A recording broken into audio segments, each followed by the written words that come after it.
ini tuh dialog yang selalu gap. iya. Orang yang masih bilang, kita kan budaya timur, itu aja kayak nggak pernah ke Madura gitu. Carok kan budaya ya. Madura. Tapi kalau ngomongin soal LGBT sebenarnya itu udah sangat populer ya Bang, yang di Jember sendiri itu udah ada komunitasnya dan bahkan ada organisasi under kayak ada Ogawa, orientasi gaya dan seksual. Organisasi. Pokoknya apa? Organisasi gay dan waria. Oh iya, gay dan waria. Ogawa. Ogawa. Itu Jember. Itu emang Dekat kampus kan, gede banget. dekat UIN. Dan itu jumlah terakhir aku itu ngobrol sama Dipersekusi? Aduh, udah eksis sampai sekarang dan ilegal. Ya, Bukan dilegalkan ya, dibiarkan. Iya. Diabaikan. Diabaikan. Anggotanya berapa? 700-an. Oh ya? Ogawa itu? Iya. Maria kali ya Ogawa. Dan kocaknya Mas Panji kan dulu base campnya Ogawa itu di kos-kosan teman saya. Tapi mungkin karena ini kali ya, di Jogja mungkin nggak bisa kayak gitu ya? Iya, enggak juga sih. Jadi apa? Udah Base campnya dulu kan yang di Ajung itu kan, di kosannya si. Nah, aku sering main ke kosannya si. Terus sempet ada yang datang, awalnya kan yang punya kosan itu salah satu anggota lah Ogawa. Terus waktu itu ada yang datang kayak bawa bapak, bener-bener bawa bapak secara fisik. Dia bilang, belum ketua Ogawa. Gitu. Dia datang, terus begitu ngobrol, mulai apa ya, agak kelihatan lah, ibaratnya dia halus sekali, terus yang segala macam, goda-godain apa, guyon-guyon. Dulu apa ya, saya bilang lucu sih. Hari itu adalah hari Jumat. Lalu si bapak ini kemudian pamit, bentar ya, saya pamit dulu karena harus Jumat. Iya beneran. Langsung saya bilang, ayo. Terus gimana?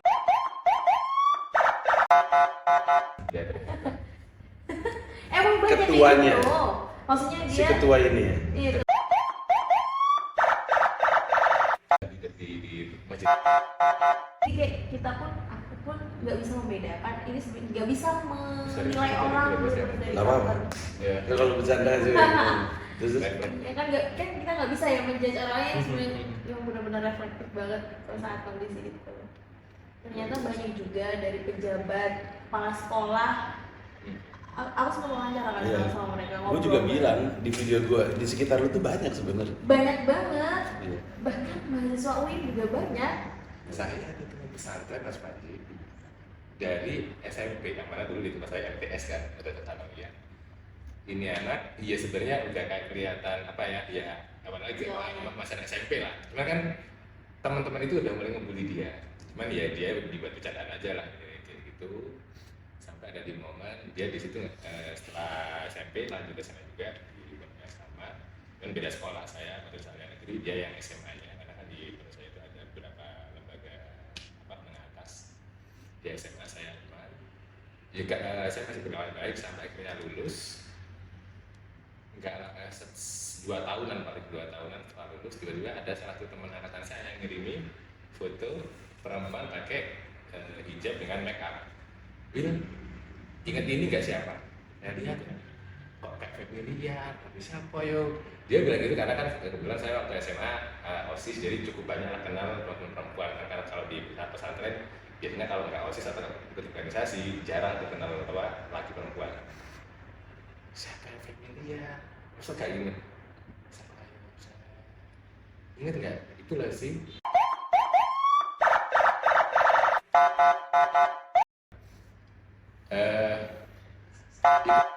Langsung, wah, dia udah pakai busana muslimah berkerudung dan pakai makeup. Dan dia posting di sosial media. Nah, dan saya tahu di daerahnya dia karena saya cukup berkawan baik. Saya tahu di daerahnya dia, namanya itu kecamatan. Komunitas warianya gede banget. Saya pernah waktu itu nggak sengaja main ke rumah dia, terus malam-malam kan kayak Mas Wajib barangkali pernah di desa itu ada biasanya kayak pasar malam di lapangan gitu. Dia ngajak pasar malam. Oke, saya ikut lah pasar malam. Di pasar dia langsung naik kopdar gitu. Ramai sekali dan sama-sama dari teman-teman kayak gitu. Yang mana seharinya itu ada yang tukang bangunan, keter-keter. Ada yang tukang dekorasi, biasanya sih WO gitu, kayak gitu. Dan banyak. Dan itu maksudnya saya ngagumi waktu itu, saya kira kultur kayak gini dan bisa diterima bahkan kayak ngumpul, saya kira cuma di kota-kota besar, ternyata ini di desa itu bisa.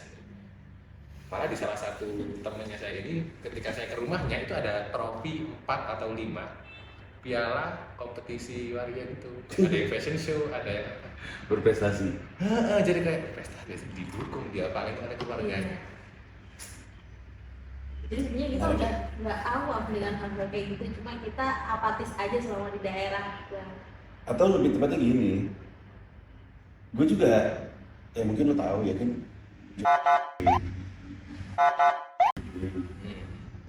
ini orang-orang ini kan udah jelas anaknya Pak. Tahu Iya. saya. Iya benar, ini gue sebut aja. Nah, Jadi sebenarnya tuh jawabannya adalah bahwa ini kita kalau kita sebenarnya ngomonginnya LGBT, tapi sebenarnya ini aplikasinya bisa ke semua isu ya. Sebenarnya tuh yang nggak setuju sama LGBT itu sedikit sebenarnya, mengingat bahwa bahkan di tempat-tempat yang kayak tadi gue pikir konservatif ternyata terbuka dan menerima gitu. Sekarang pertanyaannya adalah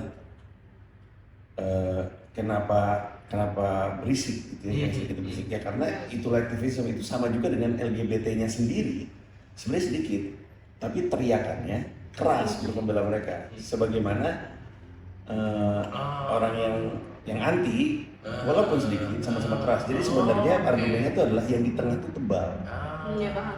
yang di tengah tebal, tapi yang di tengah ini selama ini tidak berkenan untuk jadi jembatan yang di spektrum ini. Udah gitu aja. Itu kan argumennya si monolog kebangsaan sampai akhir menutup mata.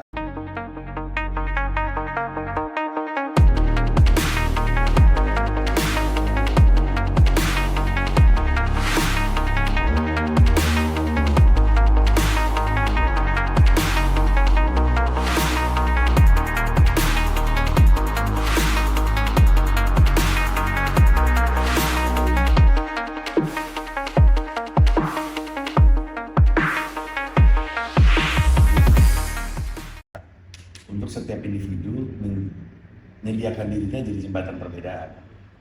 Karena kalau enggak, dialognya enggak terjadi. Padahal banyak itu, yang di tengah tuh banyak, yang bisa jadi jembatan tuh banyak, cuman gak ada yang berkenan aja. Nah ini baru satu isu, kita bisa ngomongin hampir semua isu. Let's say kita ngomongin soal isu feminisme gitu. Oke. Itu tuh sama juga yang ekstrim ini sebenarnya sedikit, tapi teriakannya makin selalu keras. Sebenarnya yang di tengah yang moderat itu banyak tapi diem. Diemnya kita tuh nggak menyelesaikan masalah kalau yang kita harapkan tuh maju bareng-bareng as a society. Karena gue gemes sih di luar negeri tuh, ya makin kita keluar negeri tuh makin kita negara ini tolol juga, orang tolol juga. Cuman pada satu titik dalam kehidupan mereka berbangsa, mereka sepakat atas hal-hal yang sama. Jadi progresinya itu Lebih ke yang jadi kita kayak diskusi ngalor dulu tuh kayak nonsense tetap Iya. aja dia kita tidak yang moderat tadi yang Bang Panji bilang tidak bersedia menjembatani dua spektrum yang ya, berbeda ini. karena yang diinginkan adalah hidup damai. Yang mana gue ngerti juga sih, hidup damai itu siapa sih yang nggak pengen gitu. Cuman akhirnya membuat masing-masing hidup di echo chamber. Ini punya echo chamber, ini punya echo chamber yang ini gede. Nggak ada yang berubah gitu. Kalau yang lu lempar mantul lagi ke lu lewat orang lain kan lu kan nggak numbuh sebagai manusia. Yang lu dengar cuma pendapat yang sama aja gitu.